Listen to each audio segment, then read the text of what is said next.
Hello to people around the globe. Good evening. Today's video, Michigan. O, diba?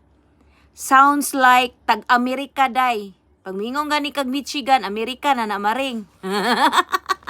So, grabe yung kayo na silang mga plaka diya day. So, kana day o, mo gid na. Reality, nindot gid siya tanawon. So, as you can see, the pictures, maupod na siya sa personal. So gipangita gid nako ang ato ang flag diha day wa gyud atong flag day Amerika ra tug Europe maring wa jud Australia and Canada. So naa pud siya angkla diha pa sa jud dako ang maring inana gid na siya sa personal no. So way back 2003 ko diri ko di sa Japan day. It's been a long time. Ngayon lang po ako nakabalik.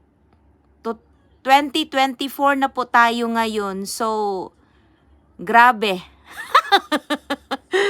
Dito na ako tumanda. Dito na pumuti lahat yung mga buhok ko, day. Kung ano yung nasa isip nyo, ganun din ang nasa isip ko. O, diba? Kumulubot na lahat. Mga lukunan ko. Biro mo? Thank you also to my sister kay... Kung hindi rin siya nagpunta rito sa Japan, malamang hindi rin ako makabalik dyan. So, di ba, need na ako siya ipasyal kay once in a lifetime lang na makapasyal, no? Sa ibang bansa at binigyan ng chance ng Panginoon. We're very thankful. We're also thankful and grateful. Thank you, Lord. At kahit papano nakarating si ate sa Japan, no?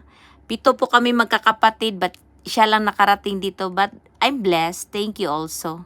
Thank you, Lord. So, 20 years ago, kung ano yung itsura niya nung 2003, ganun din po siya ngayon. Walang pagbabago. So, no, ma-amazed ka talaga sa Japan, no? Thank you so much. Pag nakapunta kayo ng Japan, don't forget to visit Otsu. Ang address po niyan is Otsu. So, Michigan. Pangalan pa lang, Amerika na, day. So, hindi na po ako nakapag-video sa loob kasi po, wala na po akong time. And then, 1 hour lang po ang ikot nun. So, 1 hour. But sulit na sulit. Have fun. Thank you. I really enjoyed. We're enjoyed with my sister. Thank you so much. Likes and comments and share. Thank you. Love you.